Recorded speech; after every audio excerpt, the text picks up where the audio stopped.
The information contained on the Crypto Sports Collector website and social media is for general information and educational purposes only. It is not intended as a substitute for legal, commercial, and/or financial advice from a licensed professional.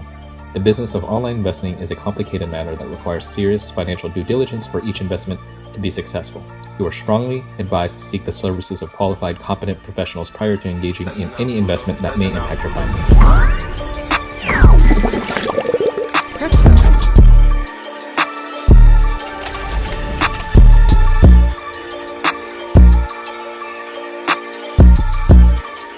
So, interesting discussion around value of NFTs, comparing and contrasting that with value of something like a stock or real estate. So let's just kind of define what's happening with each of these things, right? So for real estate, the price of a house is going to be determined by the neighborhood it's in and what people are willing to buy that asset for. It's a physical asset that someone is paying a price for. So its value is derived from the market, what someone is willing to pay you for a physical asset, and the asset itself is stores value, right? The nuts and bolts of the house and the physical foundation has value. So for example, if someone is paying loan payments on a house and they can't pay those loan payments, the bank will take over the house as collateral and evict those people out because they can't pay for living in that house.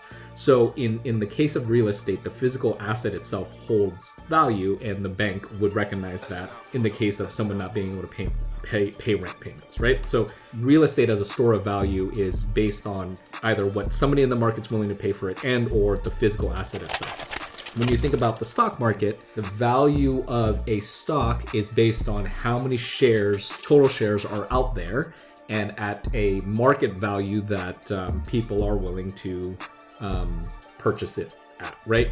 And another way you could analyze the value of a stock is something where you can get into their deep financials. You could look at their balance sheet, for example, and say, this company owns this many assets and has this many liabilities, and use all the things that they own, like the buildings, the machinery, everything that they own, and you subtract that from all of the expenses that they have or owe to creditors or lenders or whatever, or any other expenses that they owe to somebody else.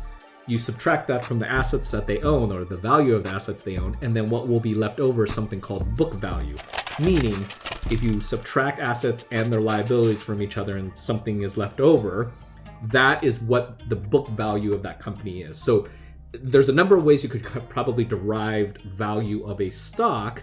Book value is one of the more tangible ones. It's all the stuff you own and what or a company owns, less all of the stuff it owes to other people. Now you can compare and contrast this to something like a NFT. Where NFTs will get criticism is there is no store of value for NFTs. Like there's nothing that backs it up. Whereas with a company, you could literally sell all the buildings and the machines that it owns, and you could get money from the machinery and the physical goods that a company has. You can get into like intangible things like the brand recognition of a company too. But that's probably too deep for this conversation. But my point is, for something like a stock or a company, there's a store of value inherent in it that you could derive. Same with real estate. A house or a building itself as a physical structure kind of has value to itself. Whereas a digital asset, a lot of critics will say it itself doesn't have a store of value because it's just a digital certificate that lives on the blockchain that says this person owns this digital asset or this NFT. So that's one criticism of NFTs is there's no real store of value. It's just kind of just dictated by, or the market is held up by what person A is willing to pay person B for an NFT. And so one interesting theoretical discussion we could have around this, and that I've had with other community members, is what in theory could happen as a result of knowing that the store of value for an NFT is what someone else is willing to pay you for that, or is willing to, or potentially is just willing to hold on to it so that it doesn't drop in value. So theoretically, say there are 1,000 NFTs of something out there, right? And everyone paid, I'm gonna make up a number just to make it easy, $100 for each of those NFTs. You could say that the floor price is $100 because that's what somebody, 1,000 people paid $100 for each of those NFTs. Well, in theory, if no one else ever wanted to buy that NFT for $100 from those 1,000 people, is there really a market or a store of value for that NFT itself, right? Like, it's a very interesting kind of thought exercise, which is, if there's no market and no one's willing to pay those 1,000 people for those NFTs, is there really a market, number one? And two, say somebody is only willing to pay $50 for one of those NFTs. Then what's interesting is the value of that NFT now only valued at, $50 because there's only someone out there willing to pay you $50 for it? Or could it theoretically go down to zero? The answer is probably yes, or someone's willing to pay you like a very low price for it. But what happens if all of those people just said, I'm just gonna hold on to this in perpetuity and wait for there to be a market for this thing? So say these 100 people are like, I'm gonna keep it at $100. I'm gonna keep the floor price or whatever at $100. I'm gonna wait like 3 years and hope that at some point there's gonna be a market that develops for this and pays you something more than $100. That means you're keeping the value of it at $100 because everyone else in the market via groupthink is like, well, we'll kind of just hold this at $100 and not sell. Is the value of that now just $100? Yeah, could be, because that's what they're only willing to sell it to you for. No one's gonna sell it for anything less. So they're, in theory, you could have those 1,000 people hold the price at $100.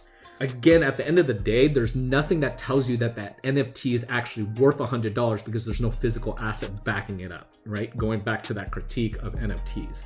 The $100 is based on how the owners of that NFT, how they decide to price it to another buyer.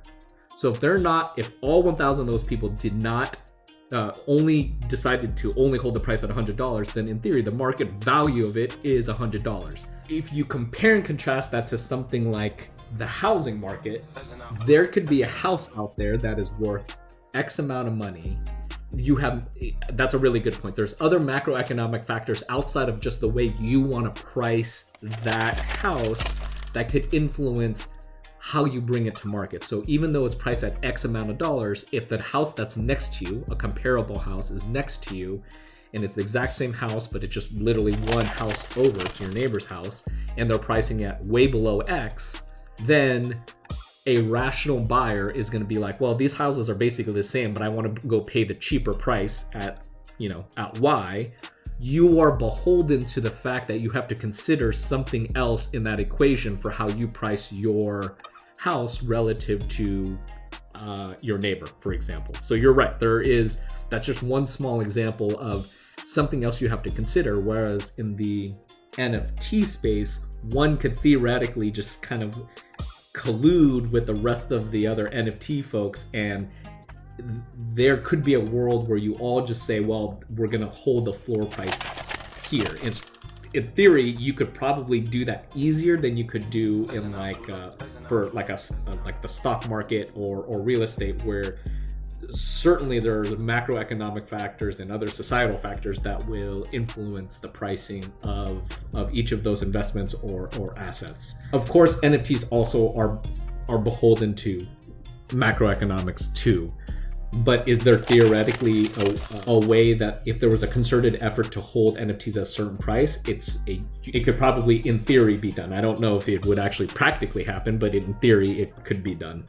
There's an independent body that's fair. So here's another good compare and contrast with like stocks or real estate is in exactly, you kind of surface it really well, which is the bank is will do an independent appraisal of the house itself to say, well, we determine it to be this value. Whereas obviously the crypto space and the NFT space doesn't have like a regulatory body of it. In fact, it's anti-regulatory body.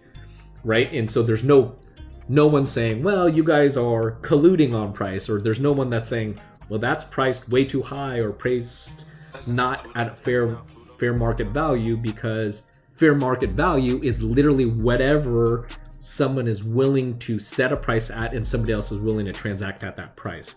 Whereas for housing, there is regulation on how you can price houses, but at the end of the day, the bank will also assess that. It will be an independent assessor of value of the house. And even same with a stock or a company, right? Especially publicly traded companies.